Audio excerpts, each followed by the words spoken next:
नमस्कार, आप देख रहे हैं 5 की बात और मैं हूं नगमा। और 5 की बात में समझेंगे कि अमेरिका का डेट क्राइसिस क्या है। आप लगातार सुन रहे होंगे कि दुनिया की आर्थिक महाशक्ति अमेरिका अपना कर्ज चुकाने में नाकाम होने वाली है और अगर ऐसा हो जाए तो फिर क्या होगा। अगर वो कर्मचारियों को सैलरी न दे पाए तो क्या होगा। दुनिया में इन दिनों यही अनुमान लगाया जा रहा है क्योंकि अमेरिका एक आर्थिक संकट का सामना कर रहा है और उसके सामने है एक बड़ा कर्ज संकट। क्या अमेरिका बड़े आर्थिक संकट में फंस सकता है? ये सवाल इसलिए उठ रहा है क्योंकि उसका खर्च उसकी कमाई से कहीं ज्यादा बड़ा हो गया है।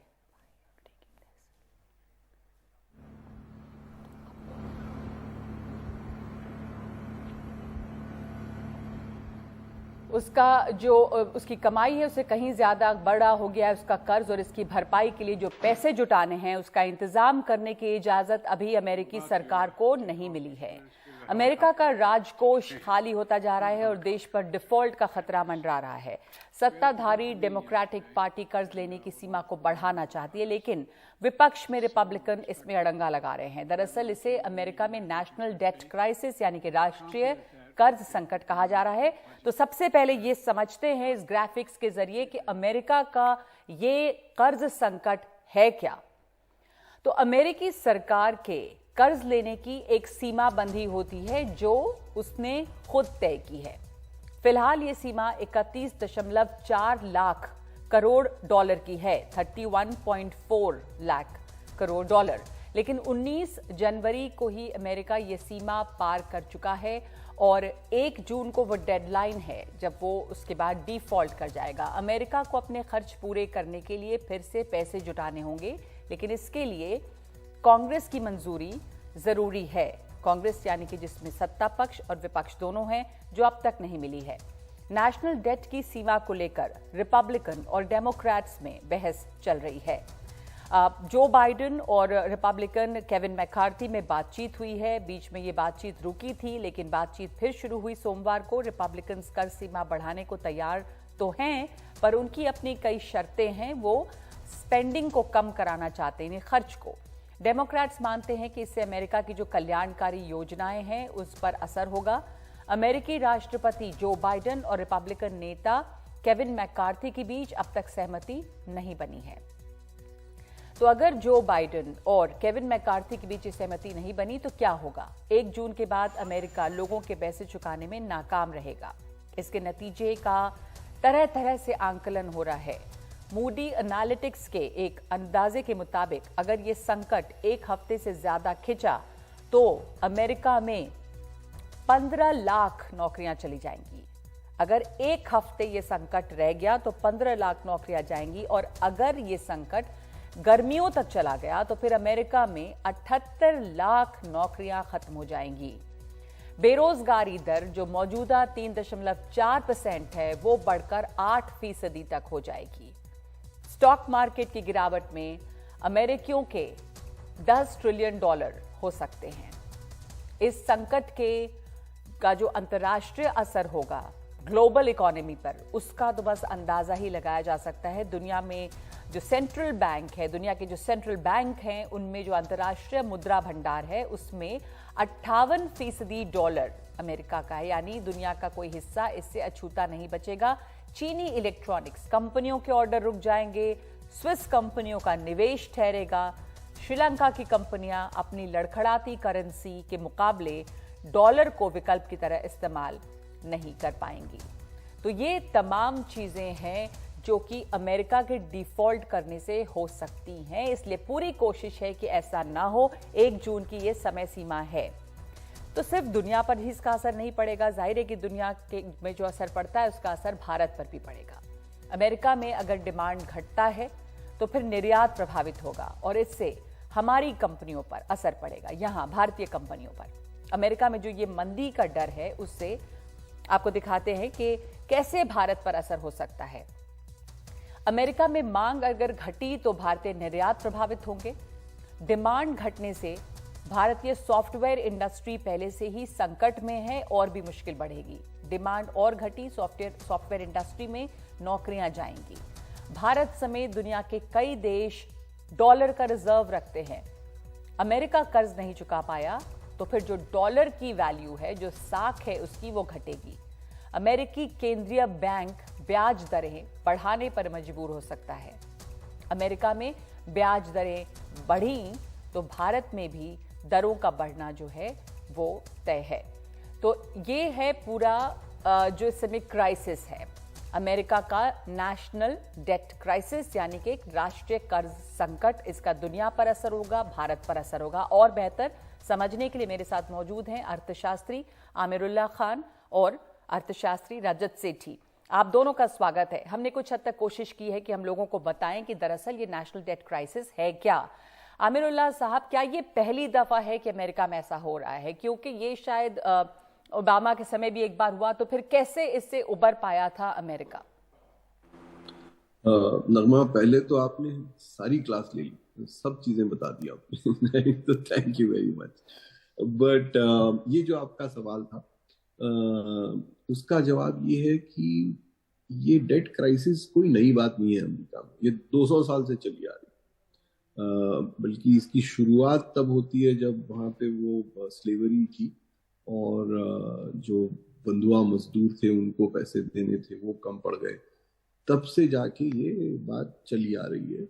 और जैसे जैसे गवर्नमेंट अमेरिका की बड़ी होती गई, और बड़ी गवर्नमेंट से मुराद ये कि गवर्नमेंट ज़्यादा चीज़ों में दखल देने लगी, हेल्थ केयर पे बहुत खर्च करने लगी, तनख्वाहें बहुत बढ़ गई, मिलिट्री की साइज बहुत बढ़ी, तो उस वजह से अमेरिका में खर्च बेतहाशा बढ़ने लगा।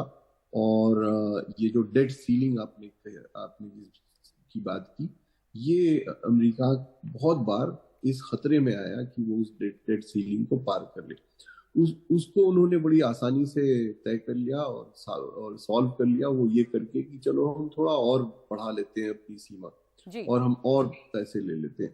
तो ये डेट तकरीबन हर 10 साल को ये अमेरिका के सामने ये बड़ा संकट आता है। और इस बार भी है।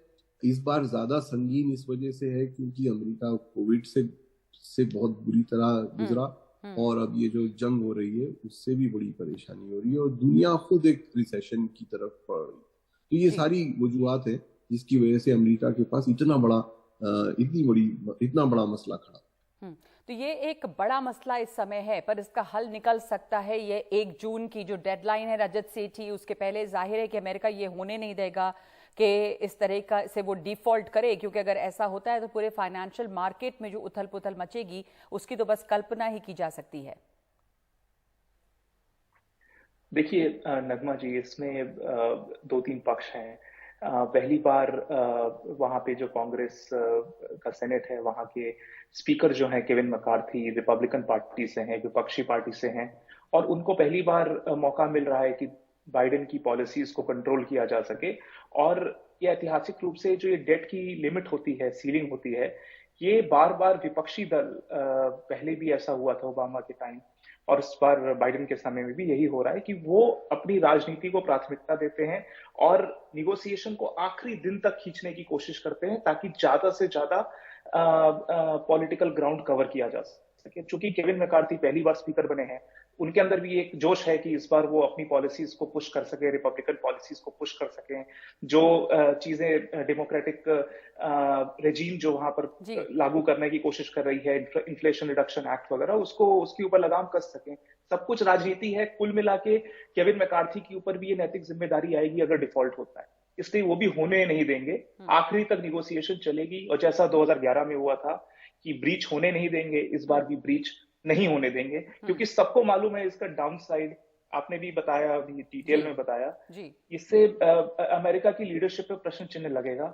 कोई नहीं होने देगा उस चीज को। बिल्कुल, पॉलिटिकल साल भी है, चुनाव भी है, और इसी के लिए जैसा आपने कहा कि मैकार्थी भी चाहते हैं कि अपनी शर्तें मनवाएं। बहुत सारी शर्तें हैं। रिपब्लिकन्स की स्पेंडिंग्स में कट करने की बात है, जो वेलफेयर स्कीम्स हैं उसमें खर्च करने की बातें हैं, लेकिन ये चुनौती है बाइडेन के सामने कि क्या वो ये कर पाएंगे। जिस ब्रीच की बात हो रही है, आमिरुल्लाह साहब, इस स्थिति में अमेरिका कैसे पहुंचा? पहले तो बहुत सिंपली ये समझना चाहते हैं कि एक बहुत बड़ी अर्थव्यवस्था, दुनिया की महाशक्ति, जब आपका जो आपका इनकम है उससे ज्यादा जब खर्च है तो जाहिर है कि कर्ज आपका बढ़ता है।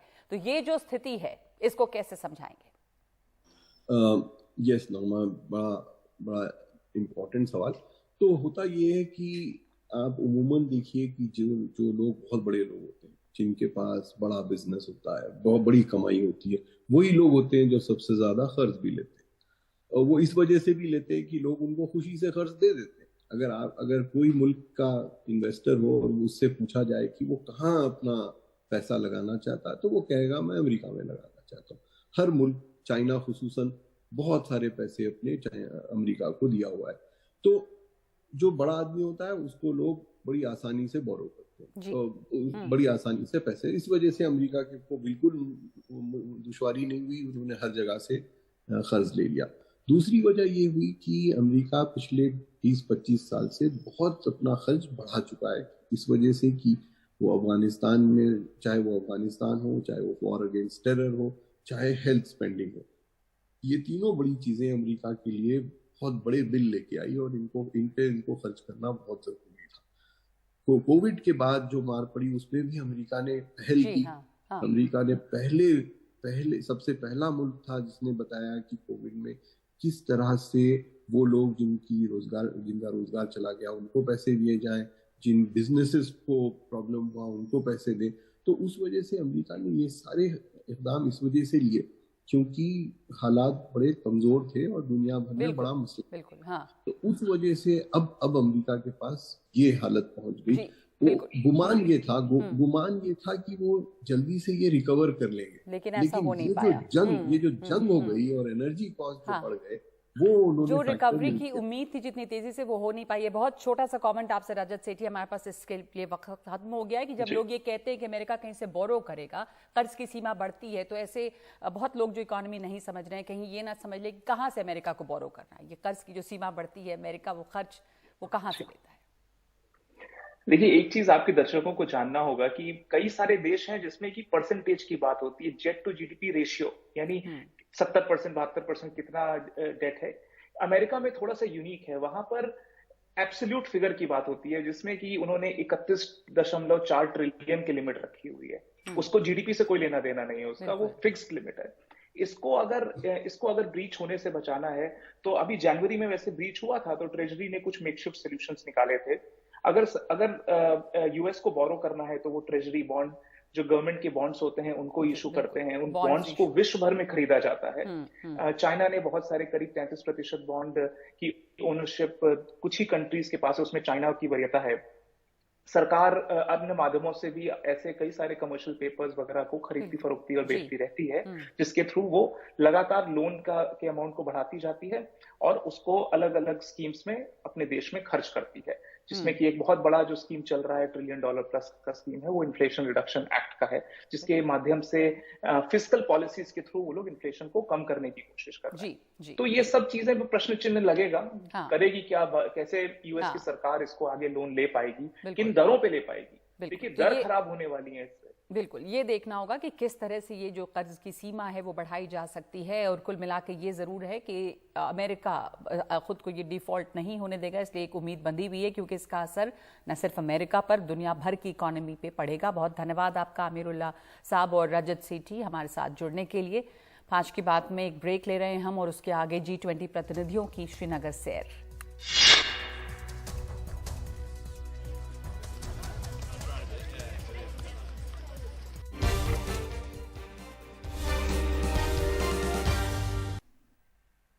जम्मू कश्मीर में G20 पर्यटन समूह की बैठक के तीसरे दिन और आखिरी दिन तमाम विदेशी प्रतिनिधि श्रीनगर के विभिन्न दर्शनीय स्थलों की सैर कर रहे हैं। सुबह योग सत्र का आयोजन किया गया, जिसमें सभी लोगों ने काफ़ी जोर शोर से हिस्सा लिया। इसके बाद उन्होंने गोल्फ के एक सत्र का आनंद लिया और डल झील के किनारे बहुत ही मशहूर मुगल गार्डन की सैर की। साथ ही ये प्रतिनिधि स्थानीय बाजार, शिल्प बाजार और दूसरे महत्वपूर्ण जगहों पर भी ले जाए गए। Kashmir craft, a lot of things are available here.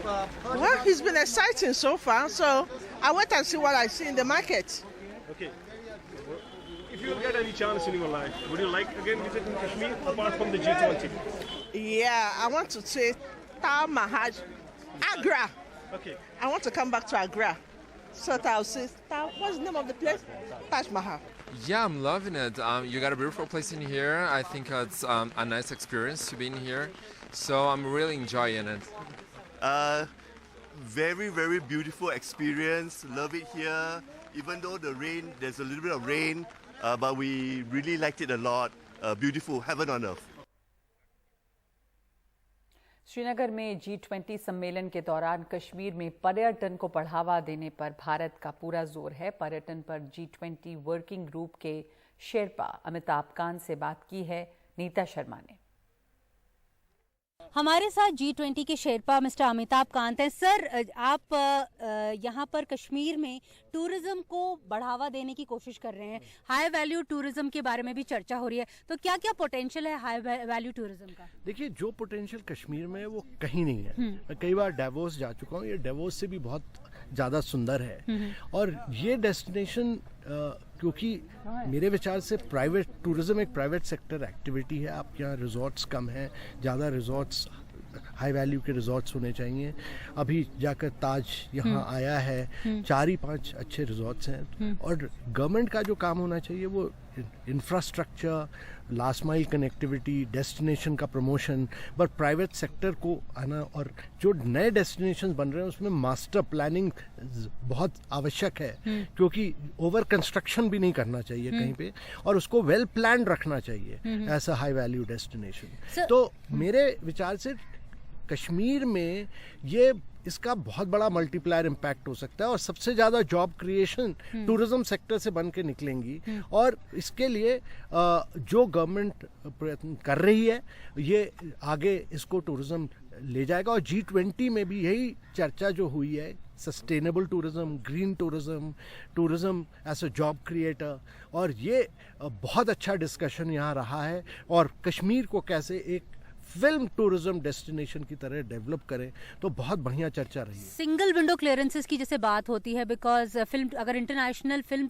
फिटर्निटी आएगी तो उन्हें सिंगल विंडो क्लियरेंस चाहिए होगा, तो उसके ऊपर किस तरह से काम किया जा रहा है? तो यही बात हुई कि जो भी फिल्म बनाने आया, देखिए कश्मीर में तो इस समय करीब 370 फिल्में OTT प्लेटफॉर्म वगैरह यहाँ फिल्म बना रहे हैं। तो यहाँ तो सिंगल विंडो क्लियरेंस हो रहा है, खटाखट दिए जा रही हैं और ये लोग जाकर फिल्म कर रहे हैं। इससे अच्छा फिल्मिंग डेस्टिनेशन तो हो नहीं सकता।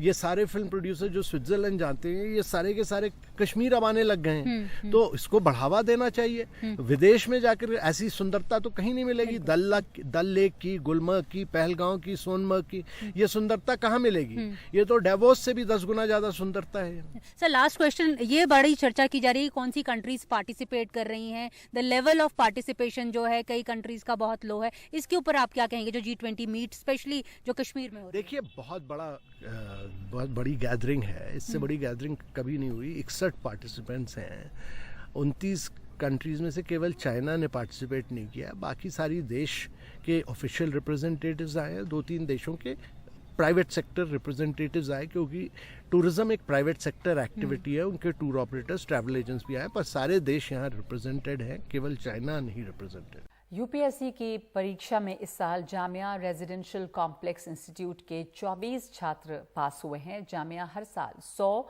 अल्पसंख्यक, अनुसूचित जाति और जनजाति के छात्रों को मुफ्त कोचिंग कराता है। ये ज्यादातर छात्र गरीब परिवारों से आते हैं। हमारे सहयोगी सौरभ शुक्ला ने ऐसी ही कुछ कामयाब छात्राओं से बात की है। हम इस वक्त जामिया मिलिया इस्लामिया यूनिवर्सिटी में हैं। यहाँ एक कोचिंग इंस्टीट्यूट जामिया चलाता है, रेजिडेंशियल कोचिंग इंस्टीट्यूट। हर साल लगभग 100 बच्चों को लोग लेते हैं और उनको मुफ्त में कोचिंग देते हैं। और इस बार जो पिछले साल उन्होंने 100 बच्चे लिए यूपीएससी की कोचिंग के लिए, उसमें 24 बच्चों ने यूपीएससी क्वालिफाई कर लिया, जिसमें टॉप 100 में भी कुछ बच्चे हैं। हमारे साथ वैसे कुछ बच्चे हैं जो यहाँ से पढ़े हुए हैं, उनके प्रोफेसर भी हैं। आप अपना नाम बताइए। My name is Divyanshi Singla. Divyanshi, आपको कितनी रैंक आई? मुझे इस साल 95 रैंक आई है। टॉप 100 में है और आपने यहीं पढ़ाई की? जी। तो कैसा महसूस कर रही हैं आप? तो पहले वाजिब सवाल, उसके बाद दूसरे सवाल पूछेंगे आपसे। I'm feeling extremely good and grateful to God that I got this rank, and further I will be getting further opportunities to serve the nation. तो आपको 95th रैंक आई है, तो आईपीएस मिल जाएगा आपको। आपको क्या लगता है, आप लोगों से मिलती भी हैं, जुलती भी हैं, लड़कियों ने इस बार बहुत अच्छा किया है, क्यों ज़रूरत है सिस्टम को फीमेल IPS और IAS, क्या लगता है आपको? I think female IPS officers की बहुत ज़रूरत है because firstly under representation of women in police services. Second, sensitization of society is the need of the hour. That is why also it is very important to represent women in police services. तो यहाँ जामिया में आप पढ़ते हैं, environment आपने बताया बहुत अच्छा है, टीचर्स कैसे हैं, फैकल्टी कैसे है? फैकल्टी अच्छी है बट क्योंकि बहुत टाइम हो जाता है प्रिपेयर करते हुए तो सेल्फ स्टडी ज़्यादा हेल्प करती है और जो पीयर ग्रुप आपका बनता है उसके साथ जो आप प्रिपेयर करते हो दैट हेल्प्स मोर. वो ज़्यादा अच्छा लगता है. आपका क्या नाम है? पल्लवी विजयवंशी. आप कहाँ से हैं? मैं बालाघाट मध्य प्रदेश से. मध्य प्रदेश से हैं और आप कैथल हरियाणा से. जी. तो आप बन जाएंगे, आप भी UPSC क्वालिफाई कर लिए, कैसा लग रहा है? काफ़ी अच्छा महसूस हो रहा है. काफ़ी समय से मैं लगी हुई थी और फाइनली नाम लिस्ट में आ चुका है तो काफ़ी. कल जब देखा लिस्ट में 2-4 बार यकीन हो गया कि मतलब 2-4 बार रोल नंबर चेक किया मिला के? लास्ट टाइम मैंने इंटरव्यू दिया था तो बैक ऑफ द माइंड था कि लिस्ट में नाम आ जाएगा बट मैं रैंक के लिए सोच रही थी कि बेटर हो सकता था तो इस साल मैं फिर से प्रयास करूँगी. तो आपको लगता है महिला बन के जब सर्विसेज में जाएंगी, क्या लगता है कि महिलाओं की कितनी ज़रूरत है सिस्टम को? एक अधिकारी, महिला अधिकारी कितना ज़रूरी है सिस्टम के लिए? हम डिफरेंट सेक्शंस में देखें तो हर जगह महिलाओं का अंडर रिप्रेजेंटेशन है. अब हमें ज़रूरत है कि महिलाएं ज़्यादा से ज़्यादा आगे आए.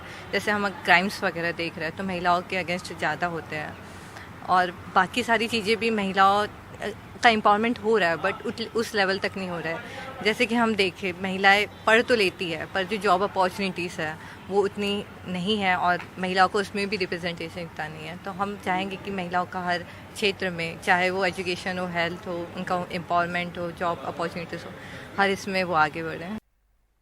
और अब व्हाट्सएप के बारे में बात करते हैं. व्हाट्सएप में एक नया फीचर आया है. व्हाट्सएप अब मैसेज एडिट फीचर लेकर आया है, यानी कि मैसेज भेजने के बाद भी आप उसे कैसे एडिट कर सकते हैं, ये देखते हैं इस रिपोर्ट में. क्या आपके साथ ऐसा कभी हुआ है कि आपने व्हाट्सएप पे एक मैसेज भेजा हो और भेजते ही आपको एक बहुत बड़ी गलती नजर आई हो, लेकिन आप उसको बदलने के लिए कुछ नहीं कर सकते और एकदम शर्मिंदा रह जाते हैं? अगर आपके साथ ऐसा फिर कभी हो तो घबराइए मत. व्हाट्सएप एक नया एडिटिंग फीचर लाया है जो आपको कोई भी मैसेज भेजने के 15 मिनट बाद तक उसको ठीक करने की अनुमति देता है. इस फीचर को इस्तेमाल करने के लिए आपको बस मैसेज को दबाना है और मेन्यू में से एडिट ऑप्शन को चूज करना है. रेसिपिएंट को ये नहीं पता चलेगा कि आपने क्या बदला है, पर उन्हें एक नोटिफिकेशन जरूर आएगी जिससे पता चलेगा कि ये मैसेज एडिटेड है. अब अगर आपसे कोई गलती हो या फिर मैसेज अधूरा रह जाए, इस फीचर की मदद से आपका काम आसान हो जाएगा. अभी ये फीचर कुछ यूजर्स के लिए अवेलेबल है, पर कुछ ही हफ्तों में आप सब इसका फायदा ले सकेंगे.